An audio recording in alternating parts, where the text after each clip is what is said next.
Early life and football beginnings. Eric de Flandre was born on December 19, 1974, in Namur, a picturesque city located in the south of Belgium. Growing up in a sporting family, Eric was introduced to football at a young age, and his passion for the game quickly blossomed. He began playing football in local youth teams, demonstrating his natural athleticism and passion for the sport. It was in the youth ranks of RSC Anderlecht, one of Belgium's most prestigious football clubs, that de Flandre's talent truly began to shine. Known for his discipline and work ethic, he quickly progressed through the club's academy system. With a strong sense of positioning and a willingness to learn, he earned the attention of Anderlecht's coaching staff. By the age of 17, de Flandre was already a promising prospect. Professional debut at RSC Anderlecht. De Flandre's breakthrough came in 1992 when he made his professional debut for Anderlecht's senior team. Though the club already boasted a roster of talented players, including future Belgian stars, Eric quickly made his mark with his versatility on the field. Primarily a right back, de Flandre's ability to play as a fullback, as well as his strong tactical understanding, gave him an edge in the competitive environment of Belgian football. His debut season was a stepping stone to greater things. Although the team had a well-established defense, his solid performances soon made him a fixture in the starting lineup. His ability to get forward as a fullback, contributing to the attack, and his defensive reliability were key attributes that allowed him to stand out. Over time, his presence on the field became synonymous with reliability and consistency. Breakthrough years, success with Anderlecht. Throughout the 1990s, Anderlecht was one of the dominant forces in Belgian football. The team won multiple league titles, and de Flandre was part of this golden era.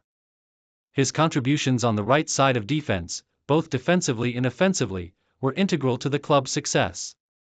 He became known for his tireless runs up the flank, overlapping with wingers, and providing excellent crosses into the box.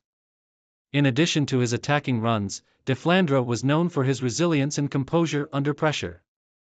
Whether facing powerful strikers in Belgium or top European teams in continental competitions, he held his ground. His performances in European club competitions, such as the UEFA Cup and the Champions League, showcased his ability to play at a high level. De Flandre's time at Anderlecht was marked by multiple league titles and Belgian Cups. However, he was never satisfied with mere domestic success. He sought to prove himself on the European stage, where Anderlecht competed regularly against some of the continent's biggest clubs. His performances during this period earned him recognition as one of the top fullbacks in Belgium. Move to France, AS Monaco. In 1999, after several successful years at Anderlecht, de Flandre made a significant career move, transferring to AS Monaco in France's Ligue 1. This was a new chapter in his career, as he joined a club with a rich history of competing in Europe and domestic titles. At Monaco, de Flandre found himself in a new environment, playing in one of Europe's most competitive leagues. Despite facing stiff competition from other experienced defenders, de Flandre's adaptability, technical skills, and experience helped him integrate seamlessly into the team. His time in Monaco saw him develop further as a player. Although he did not immediately displace the club's established defenders, his tenacity and versatility meant he was often used as a reliable rotation option in defense. Monaco's strong defensive unit was complemented by de Flandre's ability to support the attack and make crucial defensive interventions when required. During his time at Monaco, de Flandre became accustomed to playing against top-tier French and European teams, gaining valuable experience in European competitions. The challenge of competing in a higher-profile league helped him hone his skills and expand his footballing knowledge. Return to Belgium, a successful stint at Germinal Beerschot.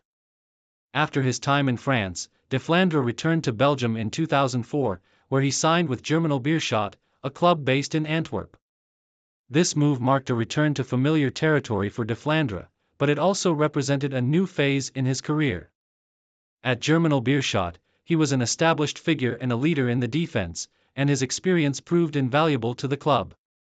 In his first season with the team, de Flandre was instrumental in helping Germinal Beerschot avoid relegation from the Belgian Pro League. His solid performances in defense and leadership on the pitch earned him respect from fans and teammates alike.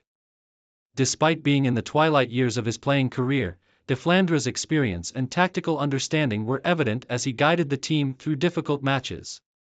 His time at Germinal Beerschot allowed him to display his wealth of knowledge, helping to nurture younger players and imparting wisdom from his years of experience in the Belgian top flight and European competitions. International career with Belgium. Eric Deflandra's international career with the Belgian national team was an important aspect of his career. He was a key member of the Belgian squad throughout the late 1990s and early 2000s, earning over 40 caps for his country. His debut for Belgium came in 1995, and he soon became a regular fixture in the national side. Deflandre represented Belgium in several major international tournaments, including the UEFA European Championship and the FIFA World Cup qualifiers. Though Belgium did not achieve major success in these tournaments, Deflandra's performances were often among the highlights of the team's campaigns. His ability to perform in high-pressure situations was particularly notable, and he formed a reliable partnership with fellow Belgian defenders. Deflandra's consistent presence on the right side of defense provided balance to the Belgian team, allowing them to compete at a high level against European powerhouses. Playing style and strengths. Eric Deflandre was a versatile and dynamic fullback, known for his solid defensive skills and attacking runs down the flank. Standing at 1.80 meters, 5 feet 11 inches, he possessed the physical attributes necessary to compete with the best, but it was his technical ability that set him apart from many other defenders. His strong tackling, intelligent positioning, and ability to read the game allowed him to be a formidable opponent on the field. Deflandre was also known for his work rate and tireless runs up and down the right wing. His stamina and pace allowed him to support his teammates in both defense and attack. He was particularly effective in providing width to the team and delivering accurate crosses into the box for strikers to finish. One of Deflandre's most valuable traits was his leadership on the pitch. As a calm and collected defender, he was vocal in organizing his teammates and ensuring the team maintained defensive discipline. His experience in European competitions and international tournaments meant that he was a valuable asset when it came to handling high-pressure situations. Retirement and post-football life. Eric Deflandre retired from professional football in 2009 after a long and successful career. Following his retirement, he transitioned into coaching and mentoring young players, passing on the knowledge and experience he had accumulated over the years. Deflandre's involvement in Belgian football did not end with his retirement. He has also contributed to football commentary and analysis, offering insights into the modern game based on his extensive career. He continues to remain involved in local football, supporting grassroots development and fostering young talent. Oswaldo Sanchez was born on September 21, 1973, in Guadalajara, Jalisco, Mexico. From a young age, Sanchez exhibited a passion for football, particularly as a goalkeeper. He grew up in a family that loved sports, and as he honed his skills, he quickly became known for his reflexes, agility, and sharp decision-making abilities. As a teenager, Sanchez joined the youth system of Club Atlas, a well-known team based in Guadalajara, where his professional journey would begin. In 1992, at the age of 19, Sanchez made his professional debut for Atlas in the Mexican League, Liga MX. Though he was young, his talent quickly became apparent. His shot-stopping ability and leadership on the field allowed him to become the starting goalkeeper for Atlas at a relatively early stage in his career. Sanchez's performances at the club level earned him national attention, and he became known for his commanding presence in the box and his remarkable reflexes. These early years with Atlas set the foundation for what would become a distinguished career in both domestic and international football. Career peak, dominance at club level and national team success. Sanchez's career truly peaked in the late 1990s and early 2000s. After a series of solid performances with Atlas, he moved to Club America in 1998, one of Mexico's most prominent and successful clubs. At America, Sanchez's skills as a goalkeeper reached new heights. His leadership, consistency, and shot-stopping ability helped establish him as one of the top goalkeepers in Liga MX. During his time with America, Sanchez won several important titles, including the 2002 CONCACAF Champions Cup. His performances during this period garnered him recognition both domestically and internationally. His exceptional reflexes and leadership on the field made him one of the most sought-after goalkeepers in Mexico. Sanchez's peak at the club level, however, came in the 2005-2006 season when he helped lead America to the Liga MX Championship, further solidifying his status as a top-tier goalkeeper. However, Sanchez's success was not limited to his club career. He also became a key figure in the Mexican national team, earning his first call-up to the senior squad in 1996. He would go on to represent Mexico in 3 FIFA World Cup tournaments: 1998, 2002, and 2006. Sanchez's performance in these tournaments further cemented his reputation as one of the best goalkeepers in the world. His most memorable performance came in the 2006 World Cup, where Mexico reached the round of 16. Sanchez's consistent and brave performances kept Mexico in many of their crucial matches, though they were ultimately eliminated by Argentina in a penalty shootout. Sanchez's leadership and experience were invaluable for the team, and his role as a veteran player was evident in the way he guided the younger goalkeepers and outfield players through high-pressure situations. Main achievements: Oswaldo Sanchez's career is adorned with numerous individual and team achievements. Some of the key highlights of his career include: Liga MX titles. Sanchez won the Mexican Domestic League Championship with Club America in 2005. One of the crowning achievements of his club career. International recognition. Sanchez represented Mexico in 3 FIFA World Cups: 1998, 2002, and 2006, and played a pivotal role in the national team's campaigns, especially in the 2006 World Cup, where his performances were among the best in the tournament. Copa Oro titles. Sanchez was an integral part of the Mexican national team during their victories in the CONCACAF Gold Cup, winning the prestigious regional tournament in 1996, 2003, and 2009. Club America success. Sanchez's time at America was a period of considerable success. In addition to the league title in 2005, he won multiple domestic cups and had significant contributions in international competitions. Personal awards. Sanchez earned the Mexican Footballer of the Year award in 2007, recognizing his consistent excellence between the posts. He was also named to the Liga MX Best in Peace multiple times during his career, solidifying his place among the elite goalkeepers in the league. Club Atlas. His formative years at Atlas were foundational, and though he did not win any major titles during his time there, his performances helped set the stage for his later success with other clubs. Sanchez's combination of individual skill, leadership, and consistency earned him widespread respect across Mexican football and beyond. He is widely regarded as one of Mexico's best goalkeepers of all time, and his contributions to both his club teams and the national team made him a household name. The final years, a glorious conclusion.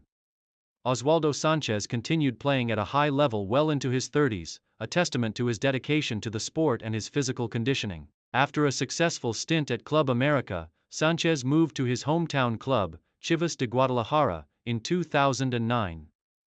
Although his time at Chivas was relatively short, he made significant contributions to the club during his stay, both as a player and a mentor for younger goalkeepers.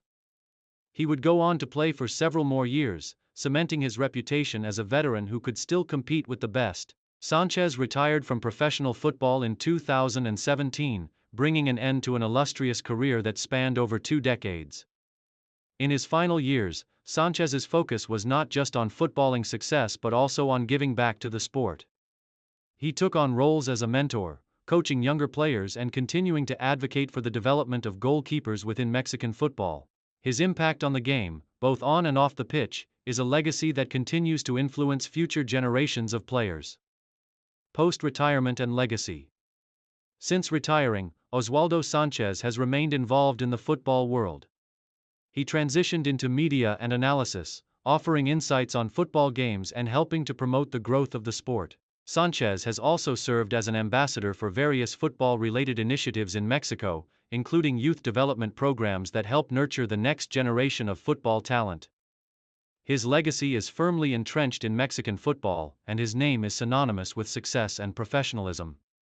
Sanchez's influence can still be felt in the current generation of goalkeepers, many of whom cite him as a role model. His career was marked not only by his skill on the field but also by his leadership and mentorship, qualities that made him an admired figure both in Mexico and internationally. As one of the most decorated goalkeepers in Mexican football history, Oswaldo Sanchez's contributions to the sport are immeasurable. His remarkable reflexes, his ability to read the game, and his leadership helped define an era for the Mexican national team and Liga MX. Today, he remains a respected figure, and his legacy is celebrated by football fans across the globe. Conclusion: Oswaldo Sanchez's career is one of excellence, leadership, and sustained success. From his early days in Guadalajara to his rise as one of the best goalkeepers in the world, Sanchez's journey was defined by a commitment to excellence. His performances with both his clubs and the Mexican national team will be remembered for years to come. Through his victories, achievements, and leadership, Oswaldo Sanchez has solidified his place as one of the greatest footballers in Mexican history. Early life and football beginnings. Raul Andrés Guerin Muñoz, known simply as Raul Guerin, was born on October 24, 1984, in Quito, the capital city of Ecuador. Football runs deep in the veins of many Ecuadorians, and Guerin, who hails from a modest background, was no different. From an early age, he demonstrated an impressive talent for the sport. Growing up in the bustling city of Quito, he played football on the streets, like many of his peers, with a passion that was undeniable. Guerin's path into professional football began in Ecuador's youth football academies, where he was quickly recognized for his incredible pace, dribbling ability, and knack for scoring goals. He joined the youth team of Liga Deportiva Universitaria de Quito, LDU Quito, a club that would later become instrumental in shaping his career. His natural talent and determination soon earned him a place in the senior team, where he began to showcase his skills at a higher level. At just 17 years old, Guerin made his debut in Serie A, the top division of Ecuadorian football, playing for LDU Quito. His performance on the field quickly caught the attention of local fans and football scouts alike. As a young winger, Guerin was celebrated for his agility, flair, and ability to glide past defenders, traits that would define his playing style throughout his career. Rise to prominence at LDU Quito. During his early years at LDU Quito, Raul Guerin continued to develop his footballing abilities under the guidance of some of Ecuador's top coaches. By the age of 19, Guerin had already become an integral part of the LDU Quito first team. His playmaking ability, combined with his dribbling skills, made him a key figure in the attack. Guerin's exceptional pace on the wing allowed him to break through defenses and provide assists, while also scoring goals himself.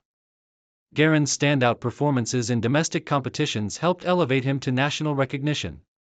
His role in helping LDU Quito win the 2003 Serie A title was a testament to his growing influence on the field. The championship was significant for the club, marking their first league title in several years, and Guerin played a crucial part in securing this victory. The winger's speed and unpredictability made him one of the most exciting players in the league, drawing attention from clubs both within Ecuador and abroad. As his reputation grew in Ecuador, Guerin became a regular fixture in the Ecuadorian national team. His call-up to represent the national team was a significant milestone in his career, affirming his status as one of Ecuador's brightest young talents. International career and move to Europe. Raul Guerin's rise to prominence in Ecuadorian football soon opened the door to international opportunities. His consistent performances with LDU Quito led to interest from European clubs, and in 2006, Guerin made his first move abroad. He signed with Real Betis in Spain's La Liga, joining one of the top clubs in the Spanish top flight. Guerin's move to Real Betis represented a major step forward in his career. La Liga was, and still is, one of the most competitive leagues in the world, and for Guerin, it provided an opportunity to test himself against some of the best players in the world. At Real Betis, Guerin faced stiff competition for a place in the starting lineup, but his determination to succeed in Europe was evident. Despite the challenges, Guerin made an immediate impact at Real Betis.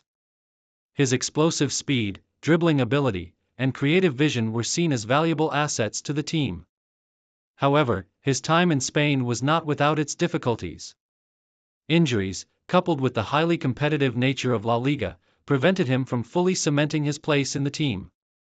Guerin's spell in Spain was relatively brief, but it was nonetheless a crucial phase in his development as a player. Return to South America and further success. After a challenging spell in Spain, Guerin returned to South America, where he continued his football journey. He played for various clubs, including stints in Brazil and Argentina, where he continued to show glimpses of the talent that made him a household name in Ecuador. His time in Brazil's Serie A, where he played for Fluminense, was marked by his ability to terrorize defenders with his dribbling skills and lightning-fast pace. However, Guerin's time in Brazil was cut short, and he soon moved to Argentina, where he played for clubs such as Club Atlético Huracán. His career in Argentina provided Guerin with the opportunity to refine his skills in a highly tactical and competitive league. Despite not always playing for the top clubs, he was able to showcase his technical ability and attacking flair. His time in Huracán saw him return to form, with his performances earning him praise from fans and coaches alike. Ecuadorian return and legacy. Guerin's return to Ecuador, this time with El Nacional, was another chapter in his remarkable career. By now, he had gained significant experience from his time in Spain, Brazil, and Argentina, and was regarded as a seasoned player capable of providing leadership on the field. His skills and understanding of the game made him a key figure for El Nacional, where he continued to play at a high level well into his 30s. His leadership qualities and experience were crucial for the development of younger players at the club. He also continued to be a part of the Ecuador national team, where he remained an important player due to his experience, leadership, and ability to make a difference in matches. Guerin's consistency and professionalism on and off the field earned him a spot in the team for various international tournaments, including the Copa America and World Cup qualification matches. As of recent years, Raúl Guerin has transitioned into a more mentor-like role in his later career, helping young players both on the field and with their professional development. His legacy as a player who contributed significantly to Ecuadorian football is secure, and he remains one of the most recognized footballers to have emerged from Ecuador in the early 21st century. Legacy and final years. Raúl Guerin's impact on Ecuadorian football is undeniable. As a player, he was known for his incredible pace, dribbling skills, and attacking vision, all of which made him a dangerous player in the final third of the pitch. His time with LDU Quito and the Ecuador national team, as well as his stints in Europe and South America, cemented his place as one of the key players of his generation. Throughout his career, Guerin's contributions to Ecuador's national football team were significant, particularly during the 2006 FIFA World Cup qualifiers, where his performances helped secure Ecuador's place in the tournament. Although the national team had many standout players during that period, Guerin's pace and creativity were crucial in providing the team with attacking depth. In recent years, Guerin has moved away from professional football but continues to be involved in the Ecuadorian football scene. His influence on the next generation of Ecuadorian footballers, both in terms of his style of play and his work ethic, has left a lasting impact on the sport in Ecuador. Conclusion: a remarkable career. Raúl Guerin's football journey is one marked by resilience, skill, and determination. From his early days in Quito to his career in Europe and South America, he experienced both successes and challenges. Despite the ups and downs, Guerin's legacy in Ecuadorian football remains strong. His career in international and club football not only helped raise the profile of Ecuadorian football globally but also provided inspiration for future generations of players in his home country.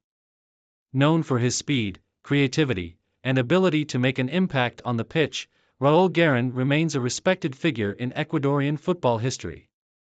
His contributions to LDU Quito, the Ecuador national team, and his numerous international club experiences have solidified his reputation as one of Ecuador's finest footballers of the 21st century. Early life and beginnings. Filippo Inzaghi, often referred to by his nickname Pippo, was born on August 9, 1973, in Piacenza, Italy. From an early age, Inzaghi demonstrated an extraordinary passion for football. Growing up in a modest family, his younger brother, Simone Inzaghi, also shared the same fervor for the sport, later becoming a successful player and manager. Filippo began his youth career at his hometown club, Piacenza Calcio, where he developed his goal-scoring instincts. His dedication, sharp positioning, and uncanny ability to anticipate the flow of the game quickly set him apart, hinting at the illustrious career that awaited him. Rise through the ranks, early career. Inzaghi's professional debut came with Piacenza during the 1991-92 season in Serie B. While he played sparingly that season, he gained invaluable experience, and his talent was evident. Seeking more playing time, he was loaned to Lef and later Hellas Verona, where he showcased his goal-scoring prowess, netting 13 goals in 36 appearances during the 1993-94 season with Verona. Returning to Piacenza for the 1994-95 season, Inzaghi's form flourished as he scored 15 goals in 37 matches, playing a pivotal role in the club's promotion to Serie A. His performances caught the attention of top-flight teams, and in 1995, he joined Parma, marking his arrival on the Serie A stage. Establishing a reputation, Parma, Atalanta, and Juventus. Parma, 1995-1996.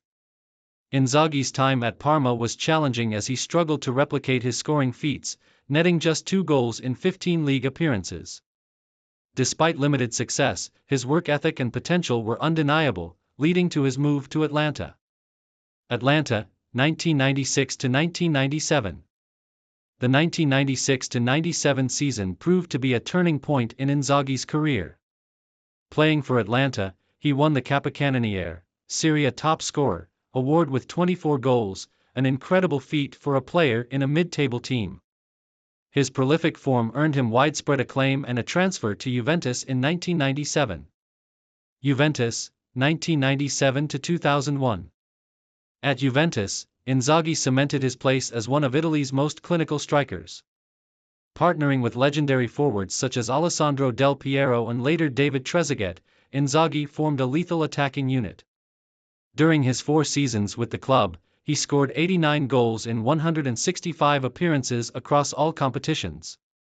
His notable achievements at Juventus included winning the 1997-98 Serie A title and reaching the 1998 UEFA Champions League final, where they finished as runners-up. While Inzaghi's playing style was sometimes criticized for its lack of technical flair, his knack for being in the right place at the right time made him invaluable. The AC Milan era, glory and legacy. In 2001, Filippo Inzaghi joined AC Milan, a move that marked the pinnacle of his career. At Milan, he achieved legendary status, contributing to the club's domestic and international success over the next decade. Champions League success. Inzaghi's performances in the UEFA Champions League became iconic. His most memorable contribution came in the 2006-2007 final against Liverpool, where he scored both goals in Milan's 2-1 victory, avenging their defeat to the same opponents in 2005. His clinical finishing and intelligent movement made him one of the greatest scorers in Champions League history, ending his career with 70 goals in European competitions. Domestic triumphs. During his time at Milan, Inzaghi won 2 Serie A titles, 2003-2004, 2010-11. 1 Coppa Italia, 2002-2003. 2 Supercoppa Italiana titles. Global recognition. Inzaghi's international success with Milan included winning the 2007 FIFA Club World Cup, where he scored twice in the final against Boca Juniors. His ability to perform on the grandest stages solidified his reputation as a player for the big occasions.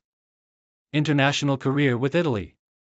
Filippo Inzaghi made his international debut for Italy in 1997 and went on to earn 57 caps, scoring 25 goals. While injuries occasionally limited his involvement, Inzaghi's contributions to the national team were significant.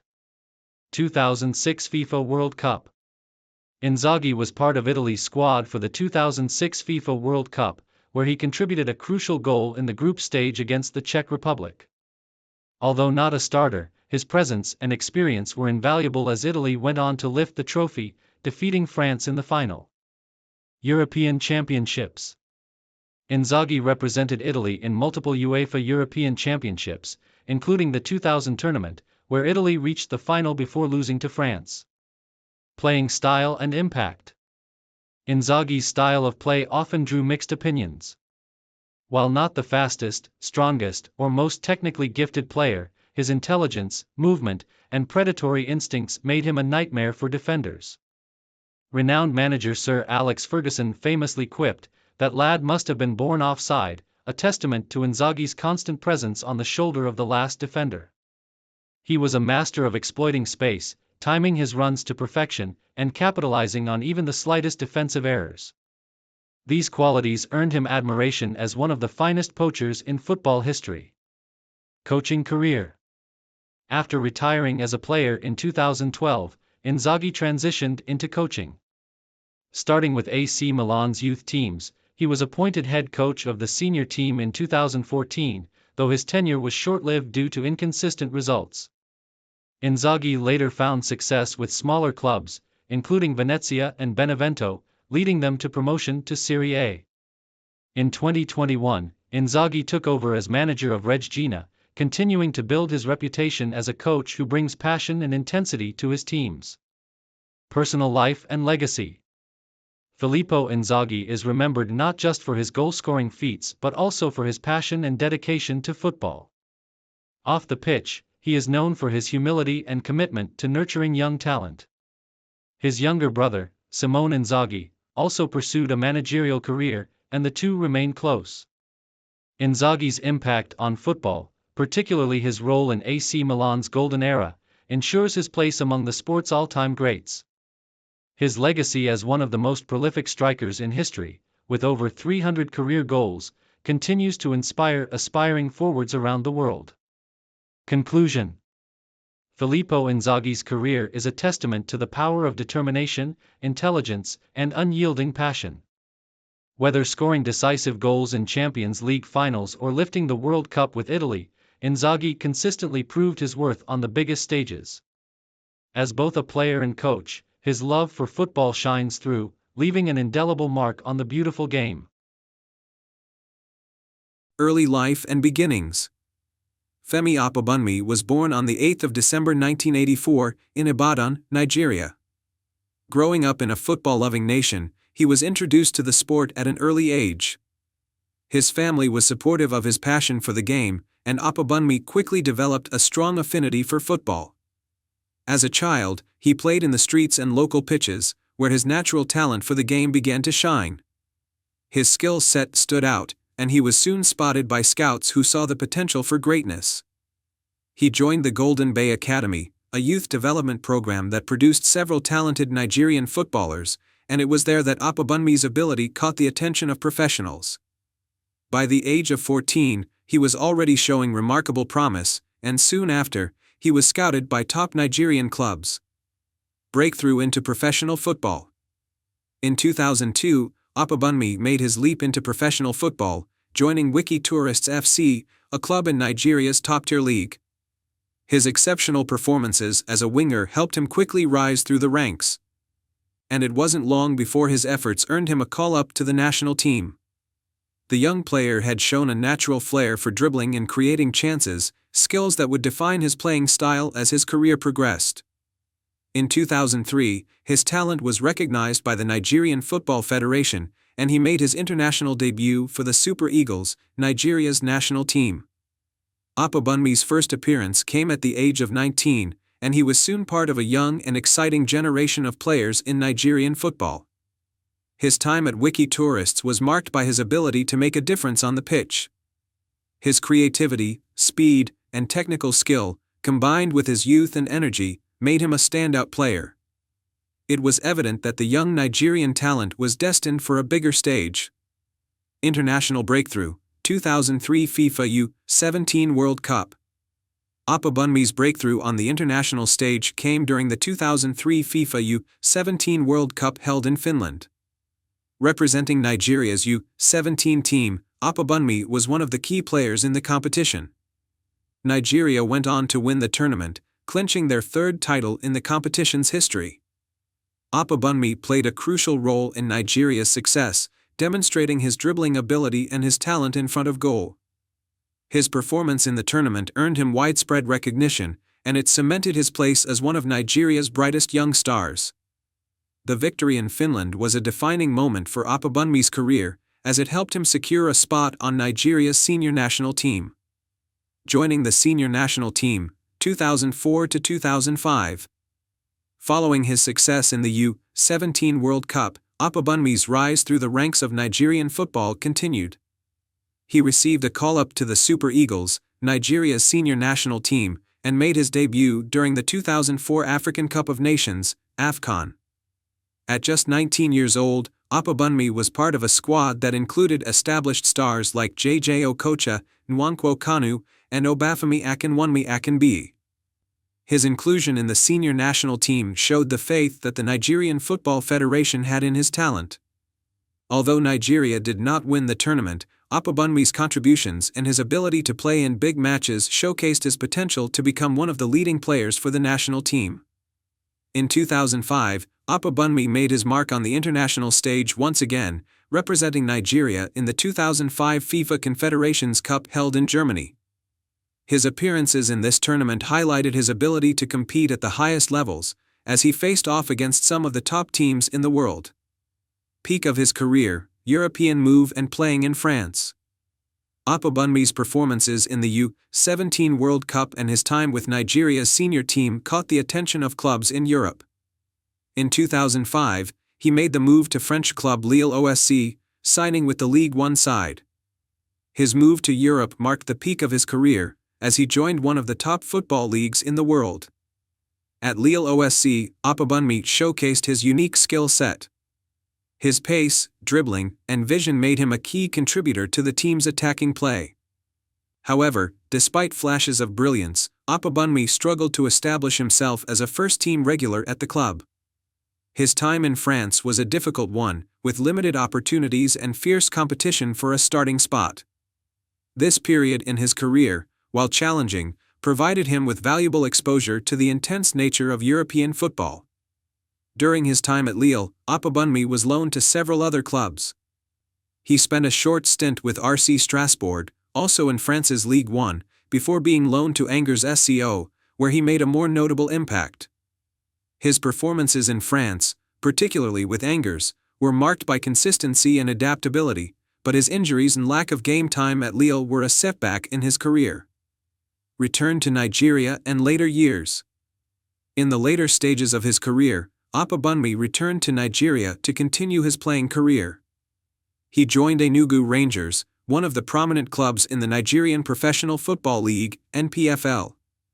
His move back to Nigeria was seen as an opportunity to rediscover his form and make an impact in his home country's domestic league. At Enugu Rangers, Opabunmi's experience and leadership were invaluable, and he played a key role in the team's competitive performances in both the league and cup competitions.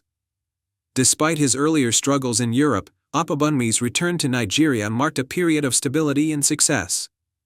In his final years, Opabunmi also played for Kwara United, another Nigerian club, where he continued to show his passion for the game.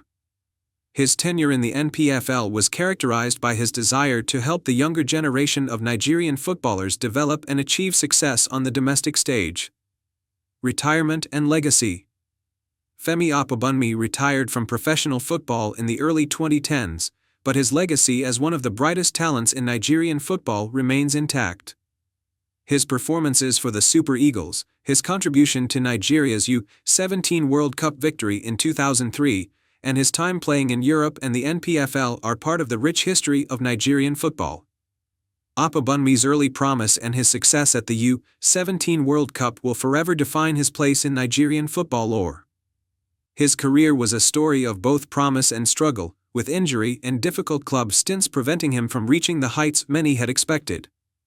Nonetheless, Femi Opabunmi's story is one of resilience and talent, a player who showcased what it meant to be part of Nigeria's footballing history.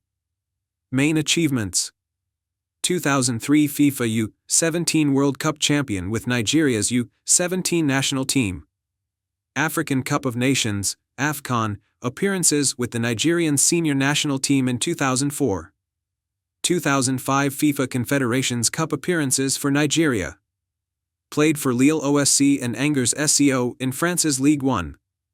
Featured for Enugu Rangers and Kwara United in Nigeria's NPFL. Femi Opabunmi may not have reached the highest echelons of football, but his talent and contributions to Nigerian football were significant, and he remains an influential figure in the development of the game in his country. His story serves as both an inspiration and a cautionary tale for many aspiring footballers. Early life and beginnings.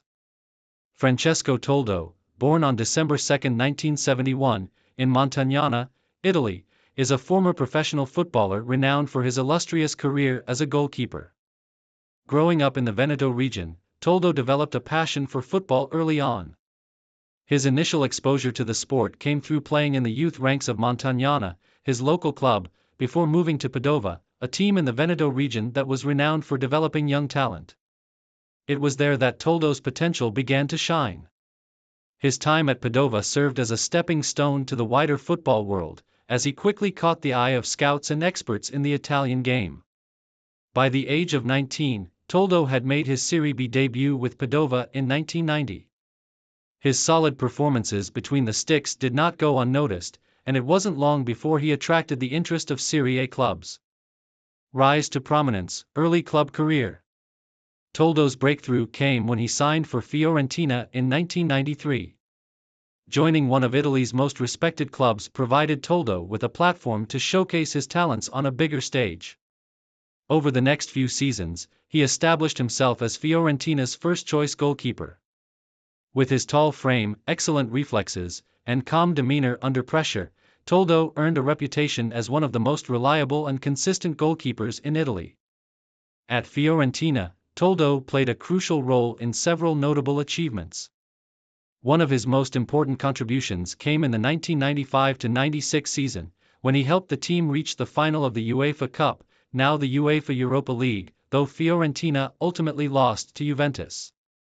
Despite the disappointment, Toldo's performances on the European stage had earned him recognition across Italy and Europe, and by 1999, his stock had risen significantly. Move to Inter Milan, the pinnacle of Toldo's career. The 2001 transfer window marked a turning point in Toldo's career when he made a high-profile move to Inter Milan, one of Italy's most prestigious clubs. At Inter, Toldo was expected to take over as the undisputed number one goalkeeper, and he lived up to those expectations with his exceptional performances.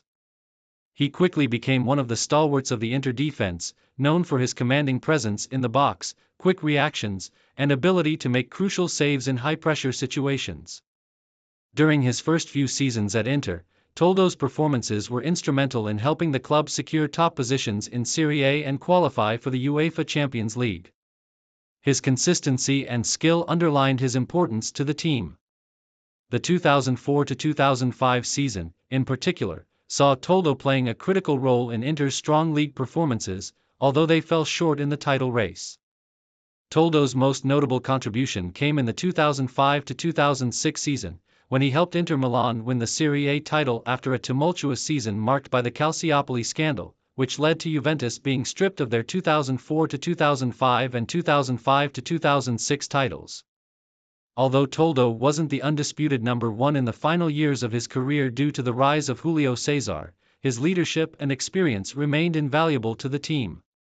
Toldo's time at Inter Milan also saw him play in some significant European fixtures, including the UEFA Champions League, where he put in several crucial performances. Although Inter did not achieve the European glory they craved during his tenure, Toldo's influence within the team remained undeniable.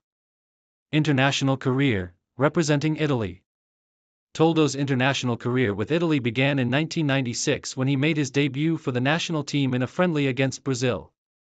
Over the next few years, Toldo would establish himself as a key member of Italy's national setup, playing in major tournaments such as the UEFA European Championship and the FIFA World Cup. Toldo's stature as one of Italy's top goalkeepers was secured and he was included in the squad for the 2000 UEFA European Championship. At the 2000 UEFA European Championship, Toldo was Italy's first-choice goalkeeper and produced several outstanding performances, including a series of crucial saves in the penalty shootout win over Netherlands in the semi-finals. His heroics in this match were instrumental in Italy's progression to the final. Although Italy ultimately lost to France in the final, Toldo's performances earned him widespread recognition, and he was named UEFA Euro 2000 goalkeeper of the tournament. Toldo's next major international appearance came at the 2002 FIFA World Cup in South Korea and Japan. Once again, Toldo was Italy's first-choice goalkeeper, and he delivered solid performances throughout the tournament. However, Italy's World Cup journey ended in heartbreak in the quarterfinals, when they were eliminated by South Korea in a controversial match. Despite the disappointing exit, Toldo's performances remained largely commendable. Toldo's final international appearances came in the lead-up to the 2006 FIFA World Cup, where he was part of Italy's squad, but the emergence of Gianluigi Buffon as the undisputed number one goalkeeper meant that Toldo played a more limited role in Italy's success. Nonetheless, his experience and leadership remained an important aspect of the team. End of career, final years and retirement. Toldo's final years as a player were spent at Inter Milan, where he served as a backup goalkeeper. As Julio Cesar firmly established himself as Inter's starting goalkeeper, Toldo found his playing time more limited. Nonetheless, his professionalism, work ethic, and invaluable experience made him a respected figure both within the team and among fans. In 2009, Toldo announced that he would retire from professional football at the age of 37. Despite the limited playing time in his final seasons, Toldo's legacy in Italian football was secured by his incredible consistency, leadership, and memorable moments throughout his career. Early life and background. Josip Simunik was born on February 18, 1978, in Canberra, Australia, to Croatian immigrant parents. Growing up in a close-knit community, Simunik developed a strong connection to his Croatian heritage, which would later define his career. His passion for football emerged early, and he began playing for local clubs in Canberra before moving on to more competitive youth systems, youth development, and moved to Germany. Simunik's talent did not go unnoticed, and he eventually moved to Australia's Australian Institute of Sport, AIS, a program designed to nurture elite athletes. His performances there drew attention from European scouts, leading to his move to Hamburger SV in Germany at the age of 20. This move marked the beginning of his professional career in one of Europe's most competitive football environments. Professional career, early years at Hamburger SV. Simunik made his professional debut with Hamburger SV in 1997, competing in the German Bundesliga. Although he did not become a regular starter during his time with the club, the experience of training and competing at such a high level prepared him for the challenges of professional football. His potential as a commanding center-back began to emerge, marked by his composure and technical ability. Rise to prominence at Hertha BSC. In 2000, Simunik transferred to Hertha BSC, where he truly established himself as one of the Bundesliga standout defenders. Over the course of a decade at the club, he made 200 league appearances, becoming a cornerstone of Hertha's defense. Simunik was known for his physicality, aerial strength, and intelligent positioning, traits that earned him admiration from teammates and fans alike. During his tenure at Hertha, the club enjoyed several strong seasons, including qualification for European competitions such as the UEFA Cup. Simunik's consistency and leadership qualities often made him one of the first names on the team sheet, and he was a key figure in the club's successes during the early 2000s. Moved to 1899 Hoffenheim. In 2009, Simunik signed with 1899 Hoffenheim, a club that had recently risen to prominence in the Bundesliga. He continued to perform at a high level, helping the team stabilize in the league and contributing to their defensive organization. Despite being in the latter stages of his career, Simunik's experience and reading of the game made him a vital asset for Hoffenheim. Final years at Dinamo Zagreb. Simunik returned to his ancestral homeland in 2011, signing with Dinamo Zagreb, one of Croatia's most prestigious clubs. Over 3 seasons, he added several domestic trophies to his collection, including Croatian First Football League titles and Croatian Cups. His time at Dinamo also allowed him to mentor younger players while continuing to demonstrate his abilities on the field. International career. Josip Simunic chose to represent Croatia at the international level, debuting in 2001. Over the next 12 years, he earned 105 caps, making him one of Croatia's most capped players. Simunic's international career included appearances in 3 FIFA World Cups, 2002, 2006, 2014, and 2 UEFA European Championships, 2004, 2008. 2006 World Cup controversy. Simunic gained global attention during a group stage match against Australia when referee Graham Poll mistakenly showed him 3 yellow cards before issuing a red. This unusual incident remains one of the most talked about moments in World Cup history. Leadership and longevity. Despite the controversy, Simunic was a consistent and reliable presence for Croatia's defense. His performances in major tournaments, especially at Euro 2008, solidified his reputation as one of the national team's most dependable players. Playing style and strengths. Simunic was a prototypical centre-back, combining physicality with technical skill. Standing at 1.95 meters, 6 feet 5 inches, he was dominant in aerial duels and a commanding presence in the penalty area. His ability to read the game allowed him to anticipate opponents' moves, while his composure on the ball made him effective in building plays from the back. Controversies. Simunic's career was not without controversy. In 2013, following a World Cup qualifying match, he led fans in a chant that was widely criticized for its political connotations. The incident resulted in a 10-match ban from FIFA, effectively ending his international career and overshadowing his achievements on the field.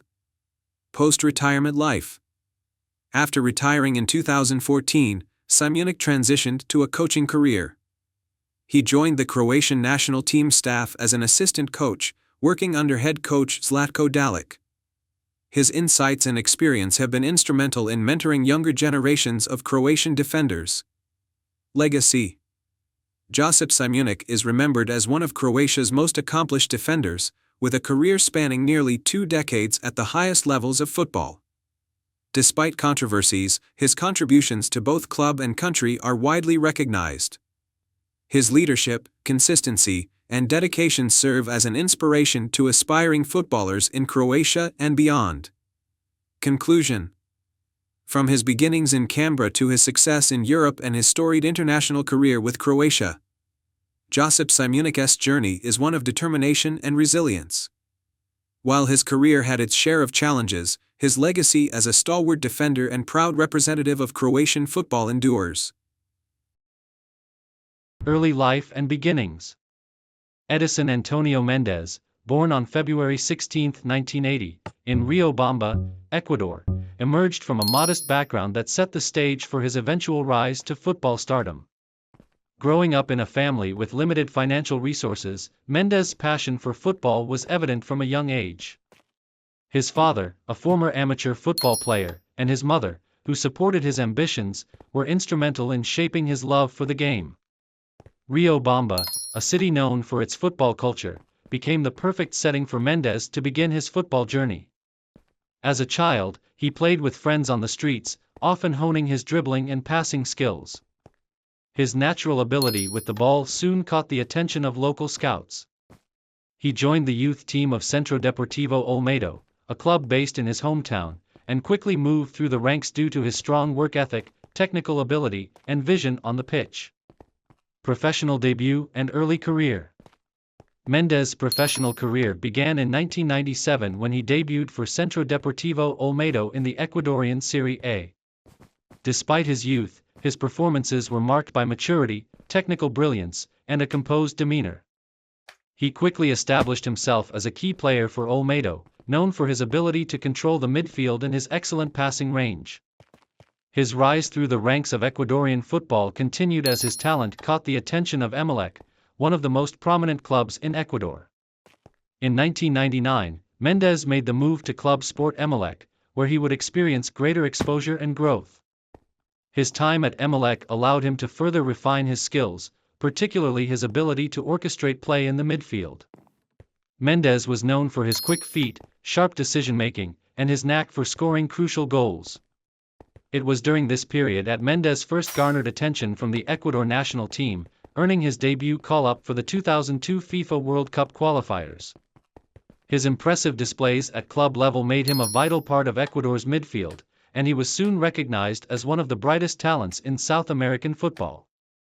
Move to Europe and international career. In 2003, after several standout seasons in Ecuadorian football, Mendes made a significant move to Europe, signing with Real Madrid. This marked the beginning of his international career, and he became the first Ecuadorian footballer to play for the prestigious Spanish club. Although he had limited playing time at Real Madrid, Mendes' experience with the club helped him develop his game, especially playing alongside some of the biggest stars in world football. While his club career in Spain didn't fully blossom, it was with Real Madrid that Mendes got his first taste of playing in European competitions such as the UEFA Champions League.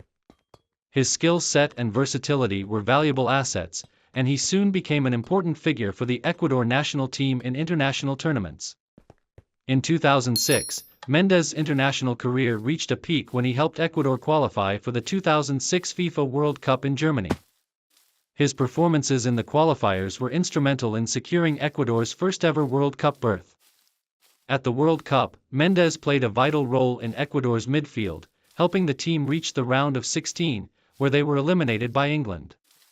Despite their early exit, Ecuador's performance was hailed as a significant achievement for the country's footballing history, and Mendes was one of the standout players. His strong performances in Germany, combined with his leadership on and off the pitch, elevated his status as one of South America's top midfielders. Mendes' ability to break up opposition attacks, make key passes, and drive forward from the midfield made him one of the most important players in the Ecuadorian squad. Success at club level and continental impact. After his time with Real Madrid, Mendes moved on to other European clubs in search of more playing time. In 2006, he joined Fiorentina in Italy's Serie A. His time at Fiorentina proved to be one of the most successful chapters in his career. He played a crucial role in helping the club achieve a top-4 finish in the Serie A, securing a spot in the UEFA Champions League qualification rounds. During his time in Italy, Mendes was known for his deep-lying playmaking abilities, precision in long-range passes, and strong work rate. His vision and ability to dictate the tempo of the game made him a key figure in Fiorentina's midfield. He earned widespread praise from fans and pundits alike for his consistent performances in Serie A. In 2009, Mendes moved to LDU Quito in Ecuador, where he continued to make a major impact on the club's success. His presence in the midfield contributed to the team's triumphs in both the Copa Libertadores and the Copa Sudamericana, marking LDU Quito's ascent to the top of South American club football. This period of success for the club included winning the Copa Libertadores in 2008 and the Recopa Sudamericana in 2009, with Mendes playing a pivotal role in these victories. His leadership, vision, and technical ability made him one of the most admired players in Ecuadorian football. His final years at LDU Quito cemented his status as one of Ecuador's greatest ever players. Mendes' experience and maturity allowed him to continue performing at a high level, while also serving as a mentor to younger players coming through the ranks. Main achievements. Mendes' career is filled with numerous accomplishments at both the club and international levels. Some of his most notable achievements include Ecuadorian Serie A champion with Emelec and LDU Quito, Copa Sudamericana champion with LDU Quito, 2009, Copa Libertadores runner-up with LDU Quito, 2008, Recopa Sudamericana winner with LDU Quito, 2009, FIFA World Cup 2006 with Ecuador, helping the team reach the round of 16. Copa America 2007 quarter-finalist with Ecuador. Multiple Ecuadorian Footballer of the Year awards and recognition as one of the top midfielders in South America during his career. His international and club success made him a household name in Ecuador and South America. Mendes' technical skills, leadership, and consistency at the highest levels of football set him apart from many of his peers. Later years and retirement. Mendes' later years were spent at LDU Quito, where he continued to play until announcing his retirement from professional football in 2016. His decision to retire came after a long and successful career, during which he had earned the respect of fans, players, and coaches alike. Following his retirement, Mendes shifted his focus to coaching and youth development. He has worked as a football ambassador and has been involved in various initiatives to improve the state of football in Ecuador. His experience, leadership, and insight into the game have made him a valuable asset in his post-playing career. Early life and football beginnings. Jurica Vranjes was born on December 2, 1980, in Zadar, a picturesque coastal town in Croatia. Growing up in a football-loving family, Vranjes was immersed in the sport from a young age. His natural athleticism and passion for the game were evident early on, and it wasn't long before he began playing for local clubs. Like many young Croatian players, he started his journey in the youth ranks of his hometown club, NK Zadar, which played a pivotal role in shaping his development as a player. At the age of 14, Vranjes joined NK Zadar's youth system, where he quickly showcased his exceptional skill set. His technical abilities, combined with his strong work ethic, caught the attention of scouts from top Croatian clubs. Although Zadar was not one of the country's dominant teams, it provided a solid foundation for young talents like Vranjes to make their mark. By the time he was 18, Vranjes had established himself as a regular in the senior squad. His versatility on the field allowed him to play both as a midfielder and as a defensive player. But it was his time as a central midfielder that would define much of his career. His ability to read the game, distribute the ball efficiently, and break up opposition attacks quickly made him a key figure in Zadar's midfield. This early promise laid the groundwork for the career that was to come. Move to Hajduk Split and rise to prominence. In 1999, at the age of 19, Vranjes moved to Hajduk Split, one of Croatia's biggest football clubs. This move was a significant step in his career, as it provided him with the opportunity to play in a more competitive environment and alongside some of the best talents in the country. Hajduk Split had a proud tradition and a fan base that expected nothing short of excellence, which proved to be a great challenge for the young midfielder. At Hajduk Split, Vranjes quickly made his mark. His debut season was a promising start, and as the years went on, he became a key component in the club's midfield. Vranjes' ability to cover vast areas of the pitch and his tactical awareness made him an essential player for Hajduk. Known for his hard work, physicality, and leadership, Vranjes was often tasked with anchoring the midfield and providing stability both defensively and offensively. During his time at Hajduk, Vranjes won multiple Prva HNL, Croatian First Division, titles, further solidifying his reputation as one of the top midfielders in Croatian football. He also became a fan favorite, admired for his commitment, leadership, and tough tackling. His performances in both domestic competitions and European tournaments were instrumental in Hajduk Split's successes during the early 2000s. Peak of career, international recognition and European success. Vranjes' excellent performances at Hajduk Split did not go unnoticed by national team selectors. In 2002, at the age of 21, he received his first call-up to the Croatian national team. Although his international career began slowly, with limited appearances, his skill set and versatility in midfield made him a reliable option for the national coach. Vranjes was known for his ability to disrupt opposition attacks with his physical presence and recover balls in key areas of the pitch. His passing accuracy and vision also allowed him to dictate the pace of the game, making him a valuable asset in Croatia's competitive midfield. Throughout his career with the national team, Vranjes earned 40 caps for Croatia and represented his country in major tournaments, including the UEFA European Championship. His best performances came during the 2004 UEFA Euro and the 2006 FIFA World Cup, where he played a crucial role in the midfield alongside other Croatian greats. Although Croatia did not win any major trophies during Vranjes' international career, his steady presence in the team helped maintain Croatia's status as a strong footballing nation. Alongside his international appearances, Vranjes continued to excel at the club level. His tactical intelligence, combined with his disciplined style of play, earned him a reputation as one of the best defensive midfielders in the Croatian league. In addition to league titles, Vranjes also played a pivotal role in Hajduk's European campaigns. Helping the club compete in the UEFA Cup, now the Europa League, and Champions League qualifiers. Move abroad, experience in Europe and domestic success. After several successful seasons at Hajduk Split, Vranjes moved abroad in 2006 to further his career and take on a new challenge. His destination was Turkey, where he joined Galatasaray SK, one of the country's most prominent clubs. At Galatasaray, Vranjes' style of play was a perfect fit for the Turkish Super League, and he immediately became a key player in the team's midfield. His experience in European football, combined with his defensive solidity, helped Galatasaray challenge for domestic and European honors. During his time in Turkey, Vranjes won multiple Super League titles and was part of the team that played in prestigious European competitions like the UEFA Champions League. His experience in international football also helped the club maintain its competitive edge in both domestic and international competitions. After his time at Galatasaray, Vranjes moved to Russia, where he joined FC Rubin Kazan in 2009. His spell in Russia was relatively short but significant, as he helped the club secure a Russian Premier League title during the 2009 season. Vranjes' leadership and midfield expertise were integral to Rubin Kazan's success, as he brought both experience and maturity to the team.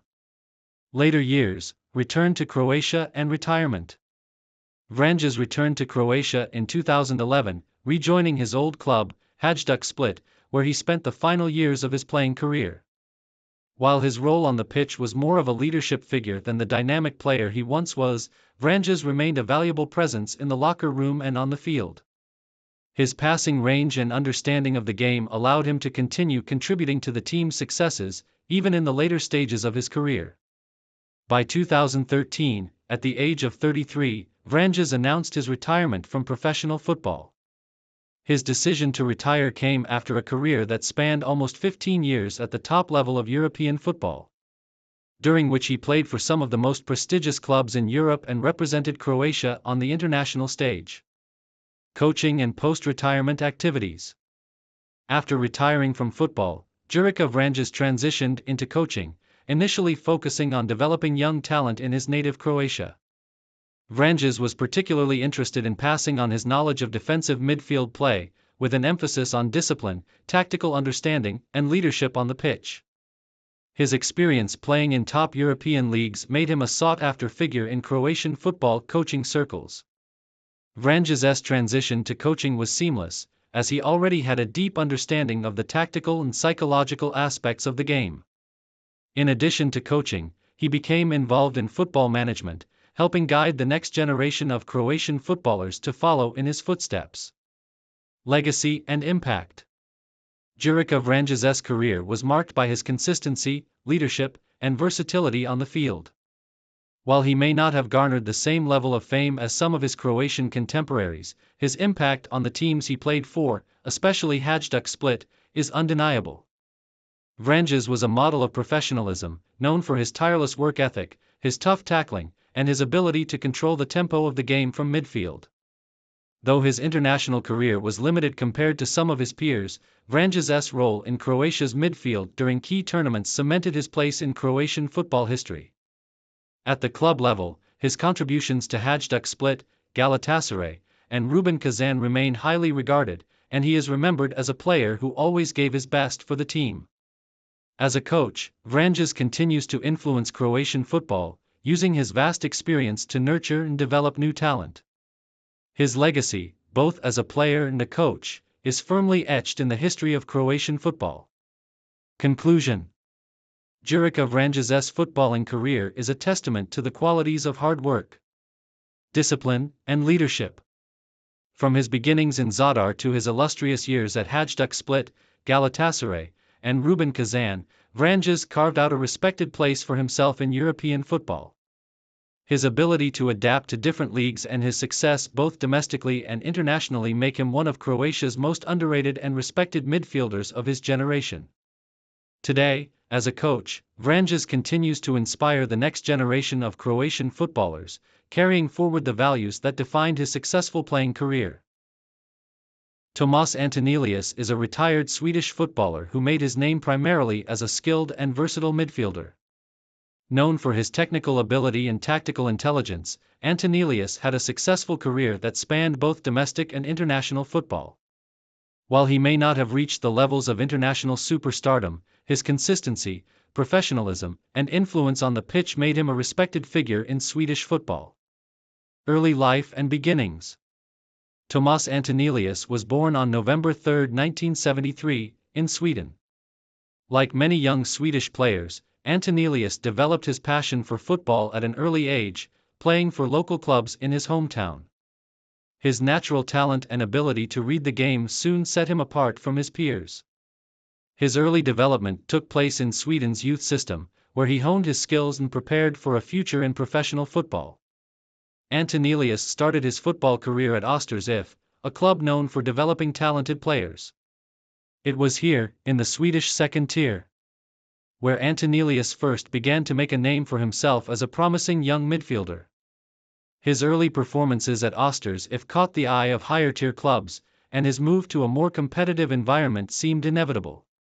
Rise to prominence, Allsvenskan career. Tomas Antonelius' breakthrough came when he joined IFK Östersund in the Swedish Allsvenskan. At Östersund, he quickly established himself as a vital component of the team's midfield. Known for his vision, passing range, and work rate, Antonelius was a key figure in the team's setup, helping his side to secure important points in Sweden's top-flight competition. During his time in the Allsvenskan, Antonelius garnered attention from Swedish football fans and scouts from abroad. His ability to dictate the tempo of a match, as well as his creative passing and intelligent off-the-ball movements, made him a standout player. His time at Östersund was instrumental in his development, allowing him to further refine his technical ability and his tactical understanding of the game. International experience and move abroad.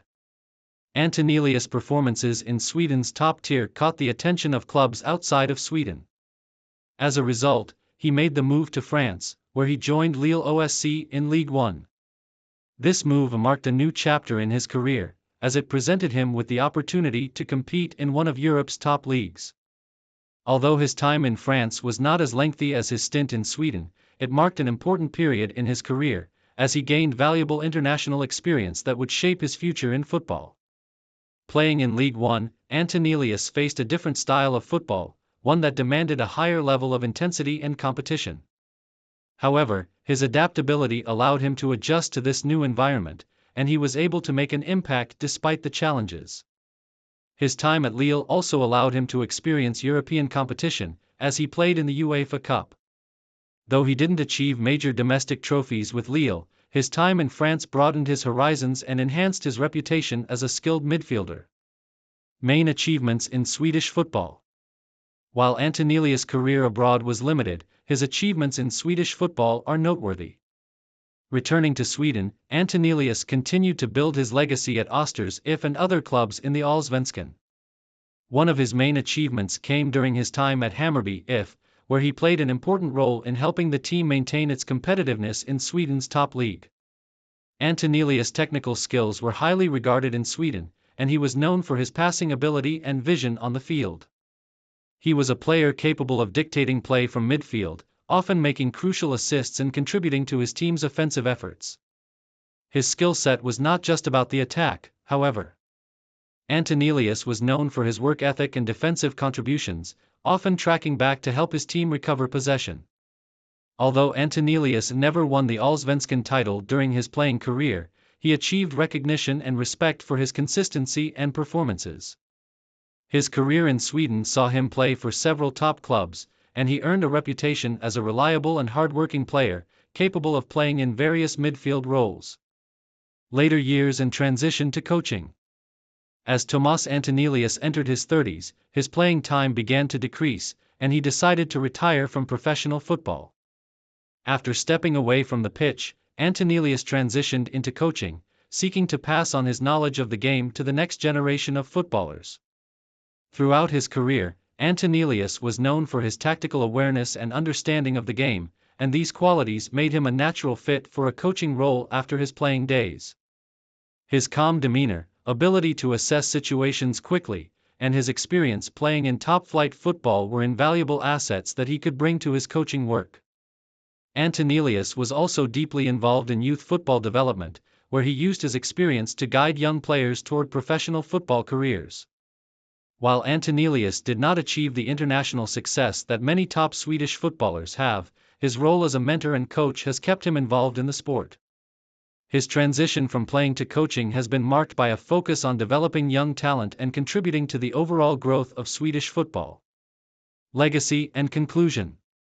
Tomas Antonelius may not be a household name in global football, but his contributions to Swedish football are significant.